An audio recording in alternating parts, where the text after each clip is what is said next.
Welcome back, NUIC football fanatics. We're heading to the semifinals where we have our own Forreston Cardinals getting ready to set to take on the Ottawa Marquette Crusaders.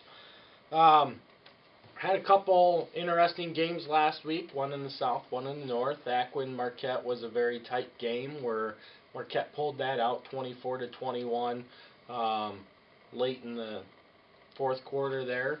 And then Calhoun was able to stave off a charge from Tuscola down in the south bracket as they held on to win that game 28-27, blocking an extra point attempt. A lot of interesting things went on last week, but really we've had that all year.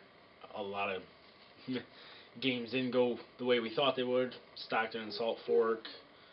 Some people would say Dakota Marquette, but Marquette has proven as they continue to play on, they are playing, as you said, up to their level of competition. So we'll see how that bodes for this week. Yeah, Marquette's really made a name for themselves for, having a fairly easy regular season schedule, right. Just crushing everybody in the Northeastern Athletic Conference. But then once they get into the playoffs, they may have a little hiccup here and there with a little bit stiffer competition, but they always seem to play up to that competition. And they pull out these close wins after close wins. I mean, you've seen it for the last two seasons now. They've been this second time in back-to-back seasons. They made the semifinals, and every game has been decided by 7 points or less. So one way or another, they're finding a way to get it done. Right. And, they were facing a tough road on their victory against Aquin there towards the end of the game. It looked like Aquin had an opportunity to really seal that game up and just couldn't quite find a way to get it done. Yeah, I mean, you take a look at that. They have 3rd and 1 at the 8-yard line. So really, 2 possessions to be able to get a first down. One, and they just couldn't convert.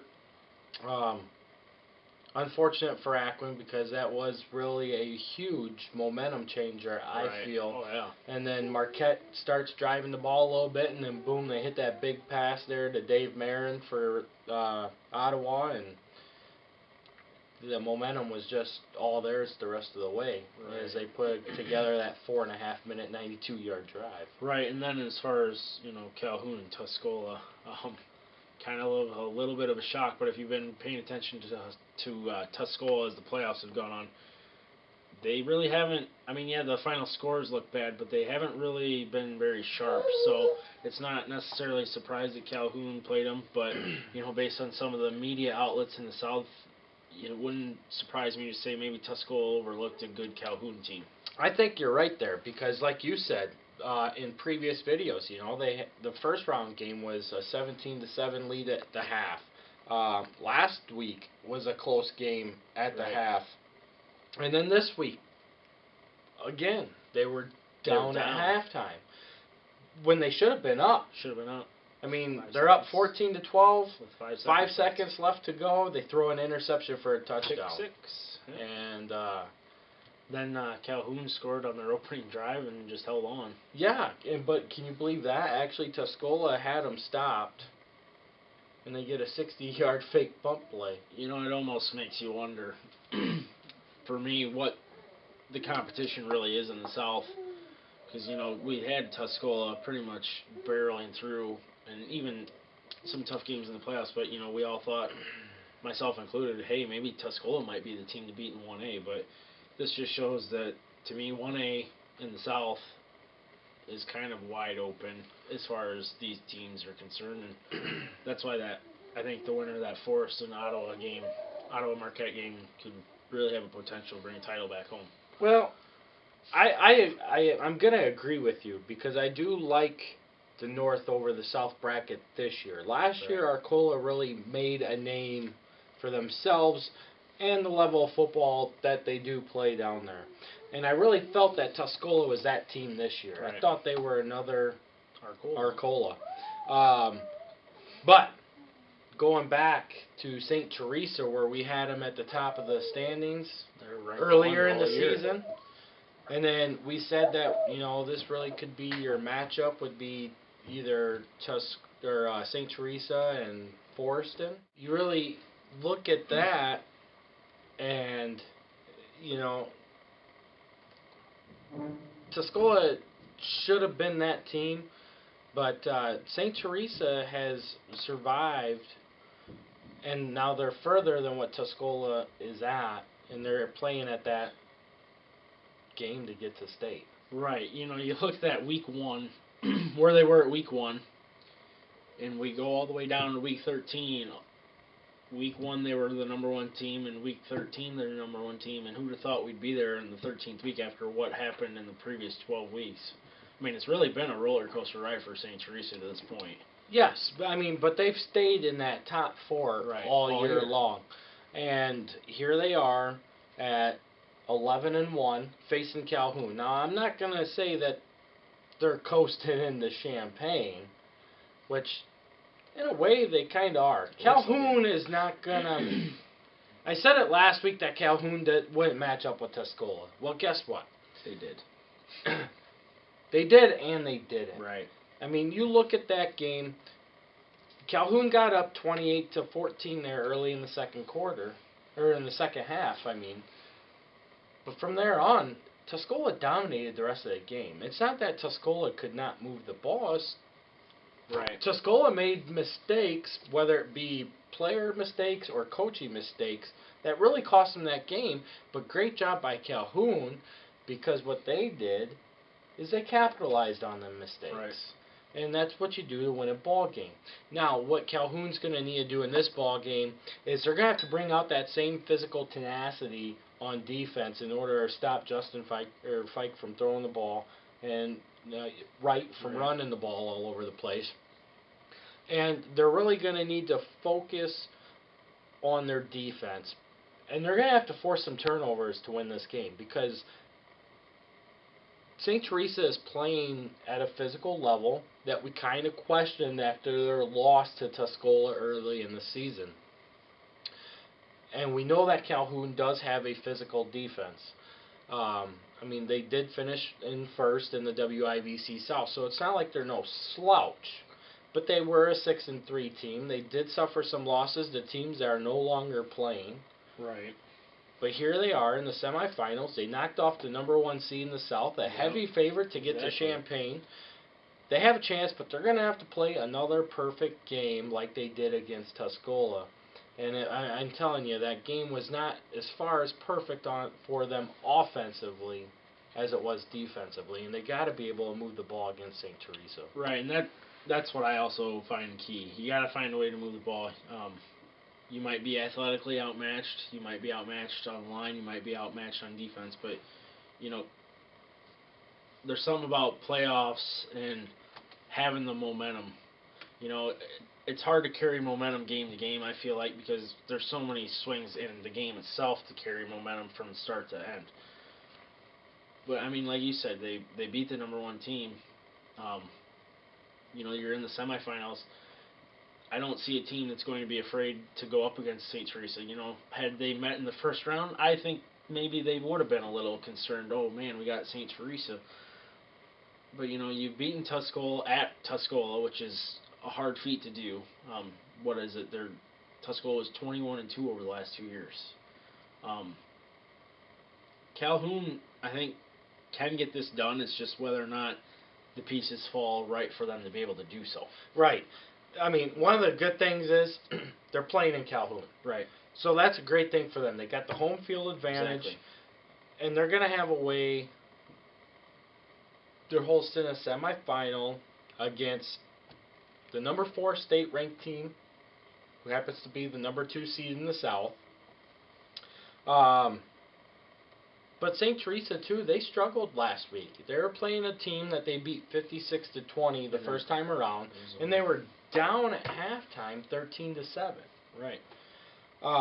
Granted, they came back in the third and fourth quarters and put up, 28 points, 27 points, to make it 34-13 final and really shut Warrensburg Latham down. And we know that they're no slouch of a team. I mean, this team went out and got a new head coach for this purpose. And that was to get to Champaign to play the day after Thanksgiving for the state title. Well, you're one win away from that. They are. They're one win away. Now, the great thing for Class 1A is they won't have to see St. Teresa for at least another 4 years after Right. this one, as they're going to get bumped up to where their multiplier will take them. But that's neither here nor there, because right now they're in the 1A semifinals. And I think, to me, that if I was Calhoun or teams that have played St. Teresa in the playoffs, I feel like a lot of these teams were probably afraid of St. Teresa for the fact that you just mentioned. They're a bigger school. The enrollment's not what a 1A school would be. You got the success factor, or whatever you want to call it. So it's easy to fall into a trap like, oh man, we're going against a traditional 4A school here in 1A, and even in the playoffs. But I think that a lot of these St. Teresa scorers have proven that these 1A schools can still play with a bigger school. Oh, and I couldn't disagree more. Or less, I mean. I couldn't agree more, let's put it that way. Because St. Teresa does fall into Class 1A, looking at just their enrollment alone. Of course, being that they're a private school, that 1.65 multiplier gets added on. Right. So, but because they haven't won a playoff game for 4 consecutive years, you don't get that. You lose the multiplier with the new state rules that were implemented last year or a couple years ago. And you get to play down into the class that you fall in based off your enrollment. Right, and that's what ended up with Bellevue Altop. That was only a couple years ago that they were in 2A and faced Aledo, Mercer County in the state championship game when they went back up to 3 or 4A after that. So we've seen this before. Yeah, I mean, Althoff is in 4A, and they were just at the state finals here last year, I think. 2 years ago, I think it was. Well, either way, they've definitely rebounded and been successful, much like St. Teresa. I mean, it's not like St. Teresa wasn't competing in 3A in the playoffs. Right. I mean, all you got to do is go back a few years, not even that far, and they were in the quarterfinals of 3A. Exactly. Like multiple years in a row. Yep. So definitely something that makes you think about things a little differently. Oh, yeah. I think. Now, here's something I do find interesting, though, and we're going to take a look at numbers. I'm not much of a numbers guy because you can never base things off numbers, as at high school, a lot of kids. teams prove that every time. Our very own Stockton Blackhawks. Right. But St. Teresa has outscored their opponents on the season 43-13. So they're a plus 30 going against their opponents. Where Calhoun has outscored their opponents 24-15 on the year. So they're a plus 9. I do feel that St. Teresa will win this game by 2 scores. I like them going into Calhoun, and I'm going to give them a 2-score win because it's in Calhoun. I just think that they're to that level. They're pretty much almost back to 100% healthy, for as healthy as you can be in week 13. But I think they will beat Calhoun. And I would look at those numbers just slightly a little different from my perspective. Not disagreeing with what you're saying at all. It's just you look at a 6-3 team, so obviously the numbers are going to be a little staggering, a little different. But also you can find a way that, hey, if we keep this game close, we have a chance to win because our season averages have proved that if it's close to a 1-score game, we found a way to get 6 wins. Now, those 3 losses could have been bad. I haven't done my due diligence in finding out what the scores were or anything like that. So, I mean, they could have been blowouts, which would have brought their wins, their win average down to that 9-point differential. But I do see this being a close game. I'm going to keep riding Cinderella. I'm going to take Calhoun. So now we're on to the North bracket where we got our hometown Forreston Cardinals squaring off with the Ottawa Marquette Crusaders. A battle of the unbeatens as both teams come in at 12-0. Forreston had a really impressive game last week as they beat Lena Winslow 44-7 to get to this point, while Marquette had that previously mentioned 24-21 squeaker win by Aquin. But boy, that was a great ball game. Yeah, it was.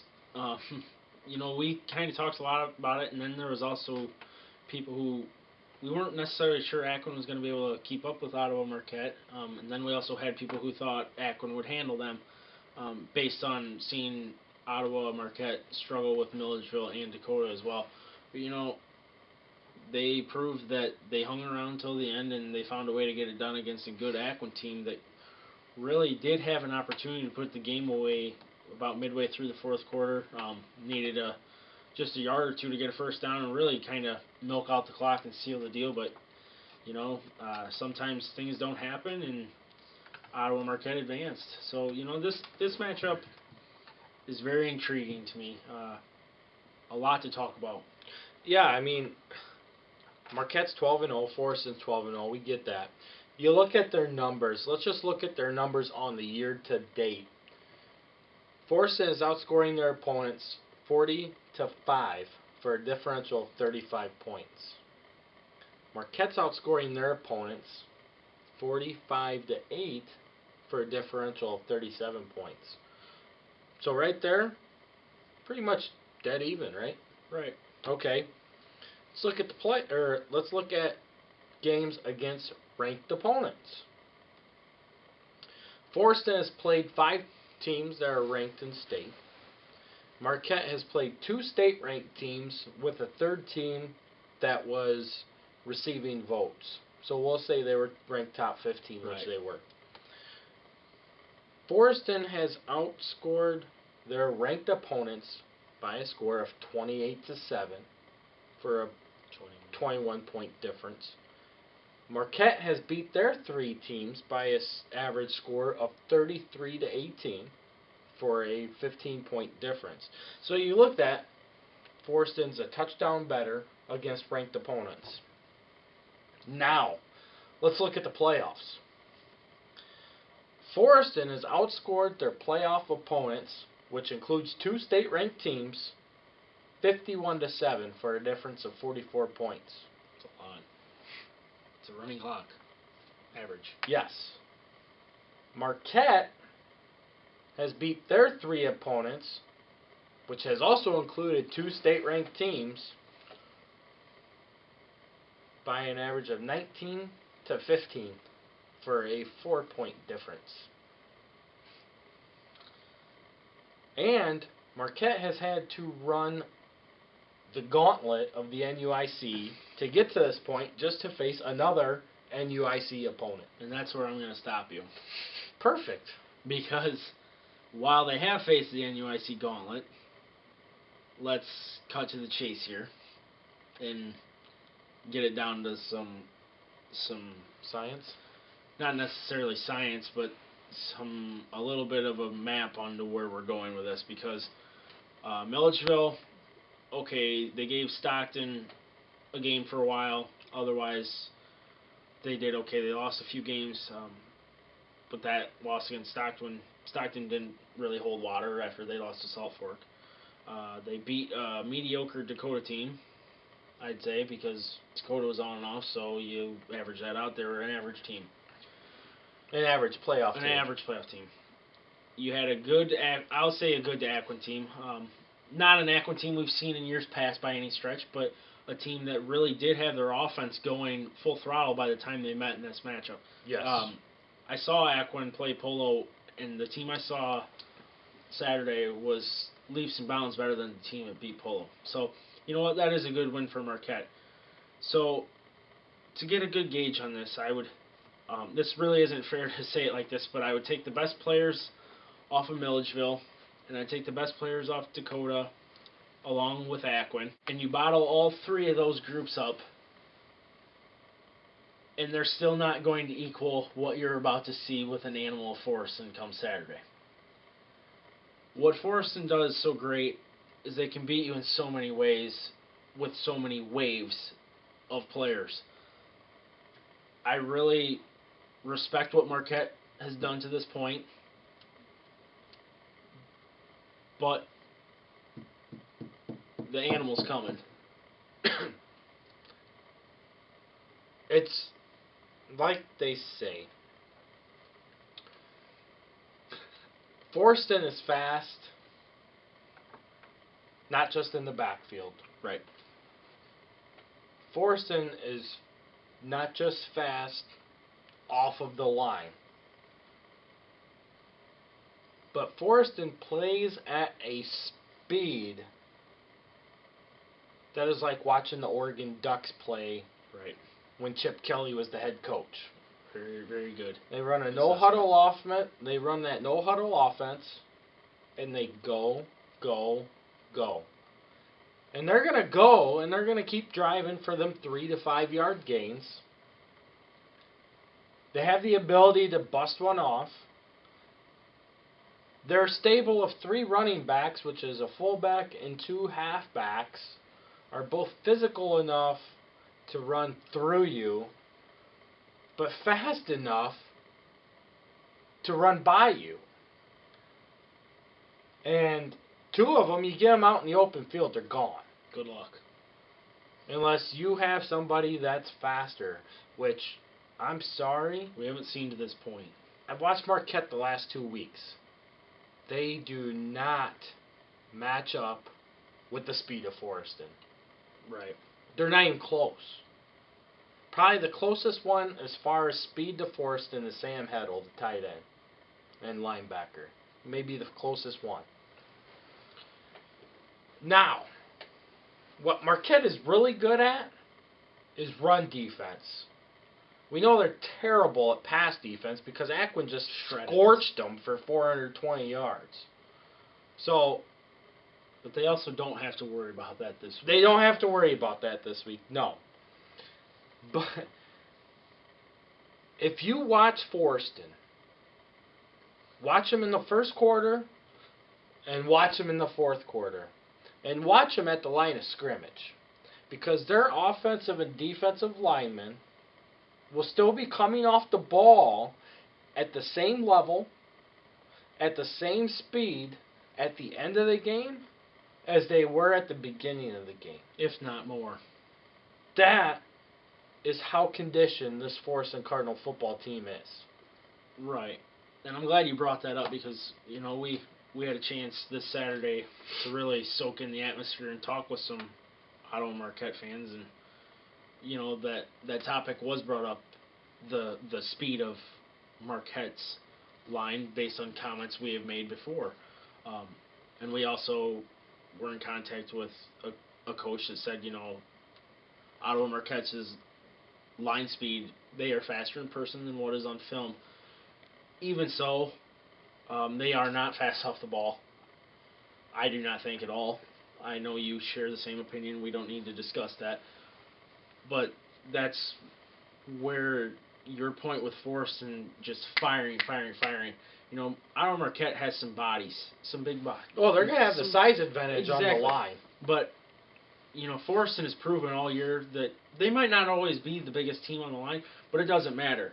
These well-conditioned, and like you said, by the fourth quarter, you can't see a difference. If not, they're even better than they were in the first quarter. Line play will be huge, as it is in every game. But even more so in this game, I feel that Ottawa Marquette really needs to find a way to somehow contain Forreston's line play. Not necessarily outplay them, but don't necessarily get manhandled. Like we've said before, they have a big line. I saw an Ottawa Marquette line that was really gassed pretty early last week. So, as far as defensively for Ottawa Marquette, we have talked all year, there is a way to shut Forreston down if you're willing to do that. The first thing in shutting down Forreston is to understand that you have a chance to shut Forreston down. It's kind of a mental approach. You know, Forreston's put up some pretty good numbers against some pretty good teams. So it's easy to say, okay, well, we're not going to stop them. But you can. You don't necessarily have to stop them. You just have to contain them. If you get beat on long drives, you can live with that. It's the 75-yarder that doesn't take any time at all, and they're done. And that's another thing why you do need to win the line and get off the field. Because one of the advantages that a Forreston opponent will have is, okay, they run a fast offense. You know, just keep things moving is what Forreston likes to do. So, you know, if you are able to get off the field, not a lot of time has come off the clock. That can work in your favor. However, as far as stopping Forreston, there is a way to do it, but it's more complicated than just lining up and playing. We've talked countless times. One of the huge keys to Forreston, they like outside. You have got to force everything into the middle, which Ottawa and Marquette, if they can force things up the middle, they could have an easier time than other teams have against Forreston because of their big body. You don't necessarily have to make the plays, but these guys are eating up such a significant amount of space that the gap pressure is going to be huge in this game. Yes. Forreston's going to fire off the ball. We already said that. They're going to beat Marquette off the line, and I'll guarantee that. Like you said, you saw it this week in Marquette. They're not fast off the line. I've seen it 2 weeks in a row now, and they still were not beating Aquin off the line. No. That's why the game was as close as it was, because Aquin was playing that well defensively to win off the line. They may not have necessarily been winning the overall battle or push, but they were winning, getting off that line to get that initial surge. And that's exactly what I said last week that they would need to do in order to compete, and that's exactly what they did, and they competed in that game and had their opportunities to win that game. Now, Forreston's completely different. This is a team that Ottawa Marquette has not seen this year, has not seen last year, and it sure as hell ain't the same team that they saw in 2012, which was a decent team, but nowhere near as disciplined or as good or as fast as this year's team is. And an even scarier thought that if you want to go into the future, this isn't even a team that have they match up next year, you'll see. I mean, that is how good this Forreston team is and how young they really are. Yeah. A lot of people are surprised that this is a junior-dominated team. I mean, these guys are 2-year starters, much like Marquette, but they were a second-round playoff team last year as sophomores. They're hitting their stride as juniors, and as long as they keep a level head and keep working the rest of the year, all off season, they're going to be a favorite in the NUIC and along the way through state next year. But we have to play the games because we saw the same thing with the 2011 Lena Winslow team after they won state in 2010. Anything can happen. Yeah, I mean, really, and you go. I mean, we're getting off a little track here, right. But 2011 Lena Winslow was the best team. Right. Dakota upset them twice. But you just you gotta play the game, and that's what Marquette needs to do. Right. Now, obviously, we're both polling for Forreston because there's no doubt. There's no doubt we're NUIC guys. But we'll give you what we. But we're gonna give you what we honestly feel. Marquette, like you said, needs to shut down the outside run. They need to penetrate the middle. Forreston is going to want to penetrate the middle early to open up the outside. That is an area where they struggled the first time they played Lena Winslow. They didn't attack the middle until the second half, which we mentioned last week in that matchup. And obviously you saw the results this week. Right. On top of multiple turnovers as well. But needless to say, Forreston racked up 409 yards of offense to 162 yards of offense for Lena Winslow. Which is ironic in the same fact because the first time they met, they gave up 169 yards of offense and 1 touchdown. They gave up 162 yards of offense and 1 touchdown. And really, that first contest was a lot closer than this one. And that's really what we've seen all year. You know, to kind of switch gears here to kind of focus on the Marquette offense and the Forreston defense, so to speak. That's something that we've seen with this Forreston Cardinal team all year. As impressive as they are on offense, they are just as impressive, if not even a little more on defense. Really, in my opinion, Forreston's offense is fun to watch. Right. But their defense is where they're predicated. The defense is why they're where they're at. Right. I mean, hands down. I mean, they say offense wins games, defense wins championships, and it is not more truer than it is with these Forreston Cardinals. This defense is fast. I mean, we always talk about the Dakotas or Lena Winslow setting that edge and really being able to turn everything inside and just shutting your run game down. This Forreston defense is probably one of the best defenses I've seen in the last 10 years. Right. And I'm not even going to bullshit you on that. I mean, that's just straight up how good and fast and physical this team is. Well, and that's something that we've really been saying all year. We've both gone on record and said, hey, you know, collectively, this might be one of the best 1A teams that we've seen in a long time. We discussed that here not too long back. Right. I believe it was probably week 7 or 8 when we were both debating whether or not Forreston was legit, and I had told you that I felt that they were legit. Right. And then they come out flat against EPC, and they still pull out a 2-score win. Mm-hmm. And I had told you then, I believe, that that's how you know that that's a mark of a champion. A team who comes into a game, plays like crap, and can still win by 2 scores. On the road and a tough place to play. So, I mean, I know these kids aren't going to allow it to get to their head, nor do they need to. They need to focus on Marquette. Marquette's going to be a formidable opponent. They've been here. They've done that. They have that swagger, and they believe in themselves. Forreston was here just 2 years ago. A lot of these kids were freshmen and sophomores when they were running around at Champaign 2 years ago. Okay? So, most of them may not have even seen the field because that was a tightly contested ball game. Right. But they were there, on the field. They know what it takes to get there. And to be quite honest, this team is better than that team. Mm-hmm. Without a doubt. I mean, the only thing different is the quarterback position.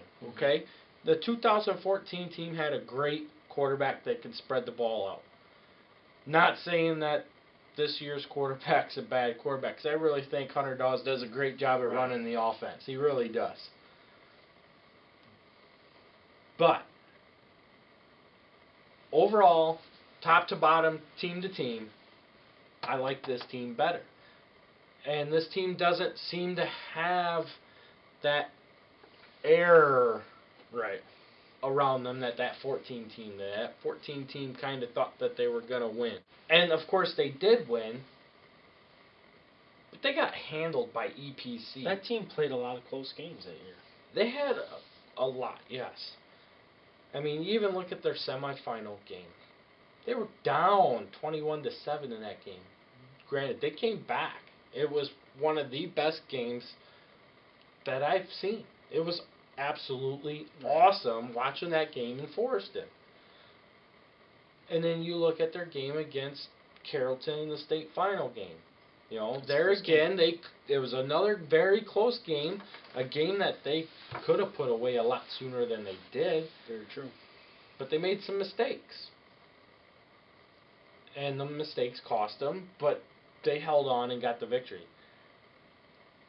This team makes up for their mistakes that they make. They're not perfect by any stretch of the imagination, but what they do is perfect as a team. You never see them. I've I've watched Forreston, 5 times this year? Not yet have I seen them complaining to each other on the sidelines. Even in the tight contests against Lena Winslow. They're not complaining about anything. They're constantly there. Hey, we got this. We're picking this up. We're going to get this. Even in a tight first half against Stark County, when things weren't necessarily going in Forreston's favor, where I saw some things that should have went in Forreston's favor, but the referees didn't see it. Right. And the coaches were getting a little hot. The players were right there. Hey, coach, we got this. Okay? Don't do something stupid. I mean, the coaches, or the players, were basically coaching the coaches. Hey, we got this. Let's just focus on what's at hand. So this is a very grounded team. I really like the makeup, head to bottom of this team. Coaches on down. I mean, they're that solid. And I know that Coach Jost over at Marquette is a very solid coach. He does great things. He's not here by accident. There's no accident that Marquette had a little bit of an easier path to get to the semifinals. Well, a good regular season 1 seed, that's what you get. Exactly. When you're the 1 seed, you're expected to have that easier path. That's the whole point of getting the 1 seed. So, I mean, people that want to make that argument, they can shove that right up where they know where as well. Marquette's here for a reason. And they're not here by mistake. They proved that last year. Right. And they proved it by doing it again this year. We can sit here and talk about their soft schedule all we want, but like I keep saying, and I'm going to reiterate until the day I die probably, but these guys play up to the talent of the competition that's in front of them. Now, granted, they may also play down to that competition too at times.